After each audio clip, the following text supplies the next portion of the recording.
ملتان میں اصل میں ایک شیخ امین صاحب جلوہ گر ہوئے. یہ پہلے 10 سال تو کراچی نارتھ ناظم آباد میں رہے، اب ملتان میں رہے. یہ بالکل گمراہ آدمی ہے، بڑی معذرت کے ساتھ. پورا ریکارڈ ہمارے پاس موجود ہے. آپ کو تعجب ہوگا کہ وہ شخص یہ کہتا کہ دنیا میں اللہ کا جانشین بھی وہی ہے اور حضور کا جانشین بھی وہی ہے، اور بغیر حضور کے پوچھے کوئی مسئلہ یا کوئی بات بیان نہیں کرتا. سمجھے؟ یہ میرے پاس سی ڈی موجود ہے. اور جب ہم نے ایک مضمون دیا اس کے خلاف، ان کے لوگ آئے، آنے کے بعد انہوں نے پوچھا، ان سے پھر میں نے یہ پوچھا، یہ سوالات کیے. وہ سوالات جو ہیں میں نے انہوں نے شیخ امین سے کیے جا کر کے. مجھ سے انہوں نے جب آئے ملنے کے لیے، آپ کہتے ہیں یہ گمراہ ہے، تو میں نے کہا سنیے، یہ بتائیے آپ کے شیخ کا سلسلہ کیا ہے؟ یعنی ادریسی سلسلہ. میں نے کہا ثابت کر. یہ میرا شجرہ آپ کے سامنے پڑا ہوا، یہ دیکھ لیں آپ. میں مفتی اعظم مولانا مصطفی رضا خان صاحب سے بیٹھ، وہ اعلی حضرت نوری میاں سے بیٹھ، وہ آل رسول ماہروی سے بیٹھ. پورا شجرہ ہمارا، آپ جس کا جی چاہے دیکھ لے. حضرت علی رضی اللہ عنہ. تو آپ کے شیخ کا کیا شجرہ بتائیے آپ؟ ادریسی سلسلہ کون سا؟ چشتی ہے، سوروردی ہے، نقشبندی ہے، قادری ہے، شاذلی ہے، مداریہ ہے، مومریہ ہے، کیا کون سا سلسلہ؟ یہ ان کو پتہ ہی نہیں، بس خالی سلسلہ ادریسی ہے. تو میں نے کہا شجرہ ہے آپ کے پاس؟ کر لی ابھی ہم کوشش کر رہے ہیں شجرہ بنانے کی. کیا مطلب ہوا کہ کوئی نئے سرے سے ترتیب دے رہے ہیں کہ حضرت علی تک اس کو کیسے پہنچایا جائے، بیچ میں کیسے اس کو پر کیا جائے. ان کے پاس شجرہ ہی. میں نے کہا ہمارا شجرہ رکھو.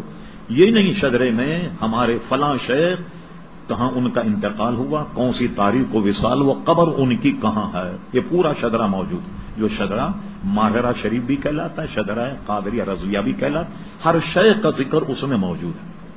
کہاں وصال ہوا اور ان کا عرس کہاں منایا جاتا ہے وغیرہ، پوری تفصیل موجود ہے. پورے آپ بتائیے. کہنے لے وہ تو ہم تیار کر رہے ہیں ابھی. اچھا میں نے کہا یہ بتائیے کہ آپ کے شیخ کسی مدرسے کے فارغ التحصیل ہیں؟ کوئی عالم دین ہے؟ کوئی آدمی عالم نہ ہو شیخ کے طریقت بن جائے؟ یہ کیسے؟ محی الدین ابن عربی رضی اللہ عنہ کا قول ہے کہ اللہ تعالیٰ جاہل کو کبھی ولی نہیں بناتا. ایک آدمی کو فرائض اور واجبات کا علم نہیں ہو تو وہ قوم کی کیا رہنمائی کرے گا؟ وہ قوم کی کیسے جناب ان کی اصلاح کرے گا جب علوم دینیا بنیادی سے واقف نہیں؟ تو قوم کی کیسے رہنمائی کرے؟ فتاوی افریقہ اعلی حضرت کی کتاب، اس میں ایک سوال کے جواب میں اعلی حضرت نے فرمایا کامل شیخ کس کو کہتے ہیں؟ پیر.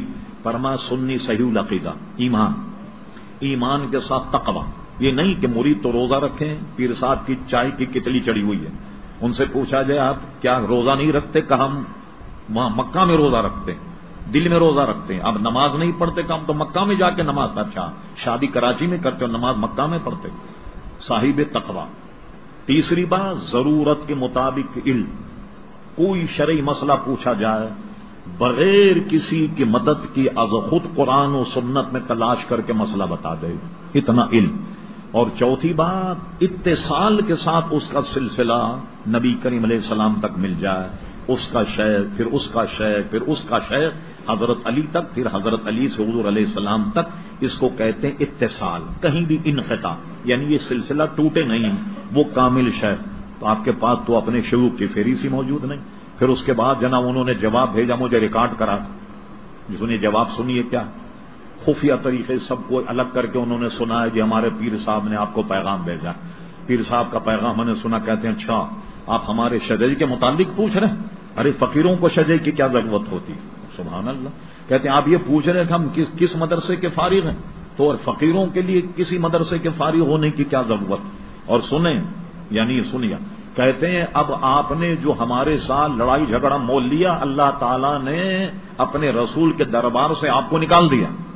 یہ لیجیے نکال دیا جانا. ہمیں انہوں نے ایک ہی پکڑ میں کہا ہم نے آپ کو حضور کے دربار سے جو ہے آپ کو نکال دیا، خاصان خدا میں سے آپ کا نام جو ہے ہم نے خارج کر دیا. اور کہنے لگے یہ بات خالی میں کہہ سکتا ہوں اور کوئی نہیں کہہ سکتا، چونکہ میں حضور سے سن کے یہ بات کرتا. اچھا پھر میں نے کیسٹ دی. میں نے کہا آپ کے پیر صاحب نے کہا کہ شبیر احمد عثمانی کی تفسیر پڑھیں، محمود حسن صاحب کا ترجمہ پڑھیں. میں نے ترجمے 2-3 پڑھ کے سنائے.